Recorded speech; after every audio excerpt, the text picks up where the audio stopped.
Good morning. Welcome back to House of Solrac. Thank you for your likes, subscribes, and shares and comments. It helps the channel to grow. It helps me to grow as a content creator. So the one thing that I've been really focused on and Ifa has really got me focused in is optimum health, right? As you can see, I'm in my paramedic hoodie today. I am a paramedic. And the more I think about optimum health, it goes back to my garden that I've shot a couple of videos about my garden. I'm going to drop them. And this is one of those in the series. But, you know, I have to go the way Spirit carries me in my conversations. I can't filter it. Most of the time, it is what it is, right? So, Ifa has me really focused in optimum health. And with optimum health comes what you put in your body. So, with that being said, you know, I've dropped a couple of videos about my backyard garden. I grew up on a 10-acre farm. I remember those days and how much fun it was to be on all that mass of land. As a child, I thought was just so huge. But now as an adult, it's like 10 acres. I need more, right? My farm that I will hopefully be working on soon. I don't know. I have some more land that I would like to have as a farm. It's a small 4-acre tract of a 10-acre tract, right, of ancestral land. So that's coming way down in the future. But we're starting here at the house right now. I think I've talked about that in some of my other videos. So as you can see, that's the garden right there. That area right there is part of my garden. Yeah, you can see it right back there. So that's part of my garden. So what's happening today is me and my friend, we're going to shovel cow shit. So you need compost in your garden, right? It helps your plants to grow. It's broken down nutrients because the cows have 4 stomachs, right? So that product that they eat breaks down in those microbes throughout their digestive system.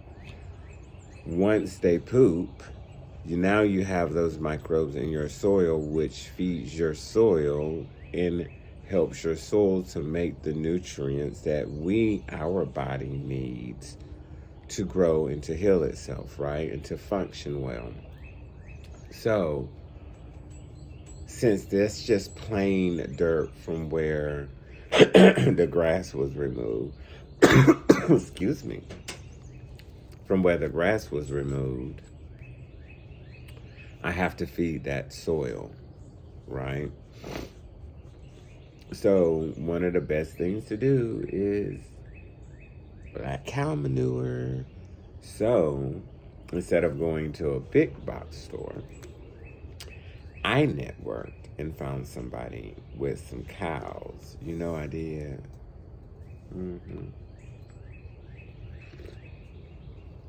Because that's what Shango do. So today, me and my homeboy are going to go there to their cow farm and get fresh cow manure. It's free. You can get this stuff for free. Oh, shoot. Let me get this adjusted. You can get this stuff for free. You don't have to spend all of this money in these big box stores. You just have to take your time, come up with a plan,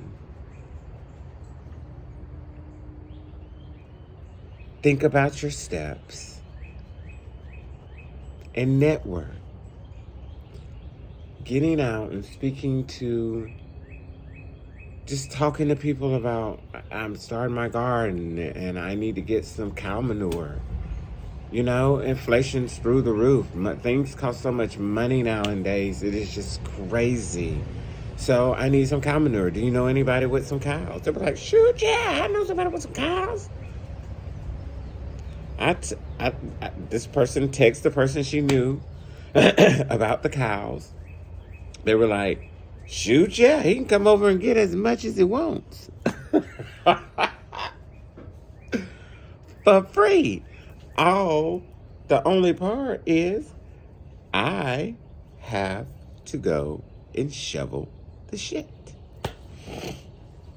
Drive there and get it, shovel it, drive it home, put it in my garden, and till it in. I've just treated my soil and nourished my soil for free.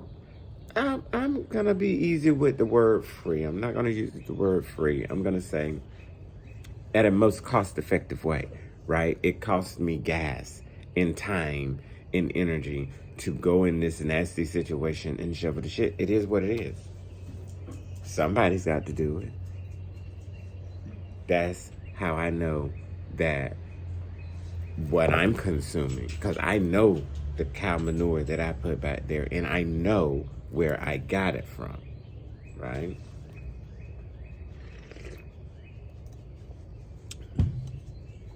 So today, that's what we're going to be doing. And I'm so excited about it, right? I'm so excited about, I got to make sure I look right, y'all, because y'all know y'all will be coming for somebody. I'm so excited about going and getting this cow manure today, because I'm one step closer, because you don't want to, there's so many ways that you can do gardening. Gardening is such a personal, spiritual situation, right? And, oh God, really? It's such a personal thing. It's so individualized to you and your garden, right? But most times with cow manure, especially if you're getting it fresh from the source, you don't want to put that in and direct plant into it. It's too hot. It will burn up your seed, right?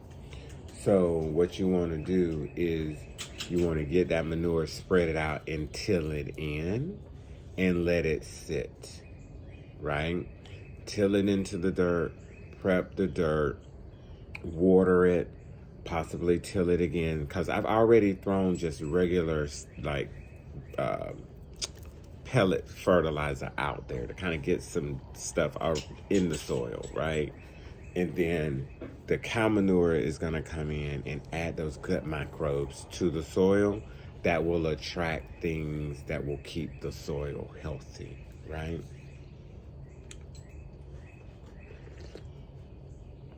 So today is an exciting day. I said in one of the other videos, I think I've released it. Hopefully I've released it by this point, where I was going to try to have some dirt hauled in to build the ground up because it was unlevel, but that fell through. Well, it hasn't fallen through. What has happened is just delayed, right? And one of the things that came with our reading of the year was challenges, right? We're going to face a lot of challenges this year. So we have to focus on the positives. And in doing that, I've just moved on to this next step and said, you know what? The goal is to have food on the backside of this, right? Because I'm pressure canning, I'm preserving, I'm stocking away and learning how to make my food in a healthy manner for myself. Now, the problem with that is they start to come for you once you start to do that, right? Because that's not what the system wants. But it is what it is. And I'm going to know what I'm putting in my body. And hopefully pass this knowledge and this journey along to you all to help you all as well figure out and maintain what's going in your body. So today we're going to go out north of where I live and shovel some manure. But like I was saying about the manure is you want to turn it in and allow it to sit and kind of start to break down, right? Because you don't want to put your seed in hot manure. It ain't going to germinate. It's going to be too hot, right? Too wet, too hot. So you want to turn that in and let it sit and water it. And hopefully a rain will come. Because if a rain comes after you put that manure in the dirt to build it up, oh my God, it's going to be so nice, right? Plants, if you ever notice, plants are so much greener after a rain. That is like a nutrient dense thing.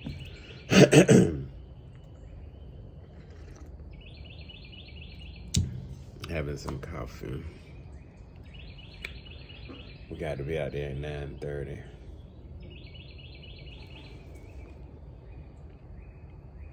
This is going to be interesting. I haven't done this in years. I'm looking like a little bit of a Wookiee, but I'll get all of that cleaned up on Monday before I go back to the corporate world.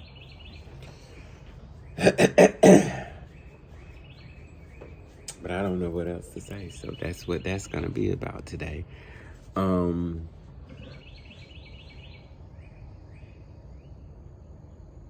Yeah, so thank you for hanging around in my crazy, convoluted story and journey.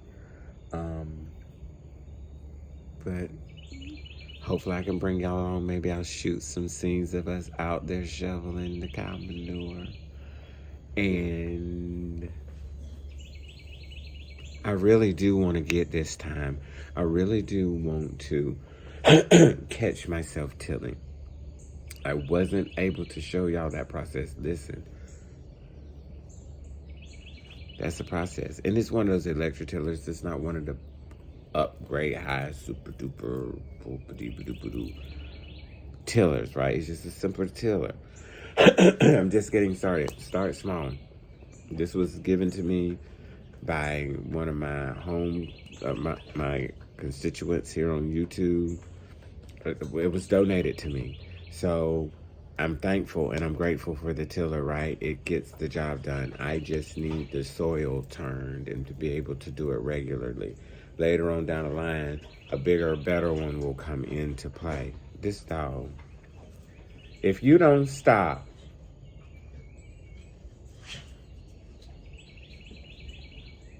again, it's Nova.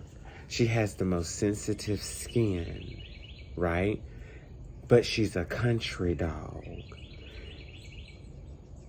She's a princess, but a country dog. She wants to lay around on the sofa, but then when she goes on a walk, she wants to jump in and roll in the nastiest water she can find with this sensitive skin, and we fight about this.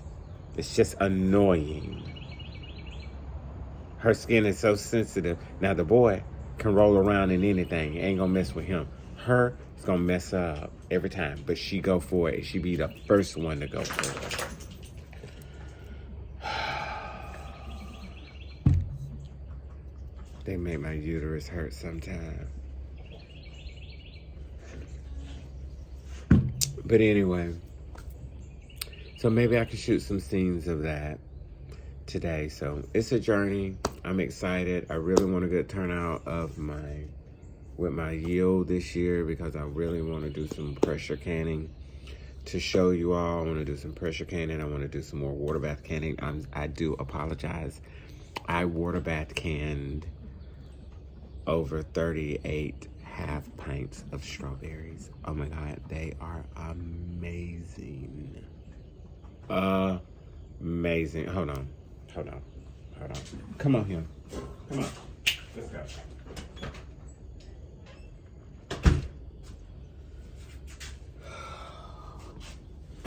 They are amazing. I did 40 pounds. 40 pounds of strawberries. So I want to do some pressure canning with from the garden. And one of the things is the big thing for the season this year is okra. I like okra. I love pickled okra, right? So that's my baba, Shango. He likes okra. So I'm going to be pickling a lot of okra this year because okra is also good for your digestive system. So that's part of the process. That's one of the things I'm really excited about. I have tomatoes that I'm going to try my hand at as well because I want to pressure can some tomatoes and put them up because tomatoes and okra and rice. So brings back my days of being a kid, and I'll probably get me some corn and shuck me some corn down in that okra and tomatoes and okra. You better say it. You better say it. So, we're going to see. We're going to see. I still want to do the herb area, so I haven't started that. I'm just waiting to get all the cow manure, get the cow manure out there.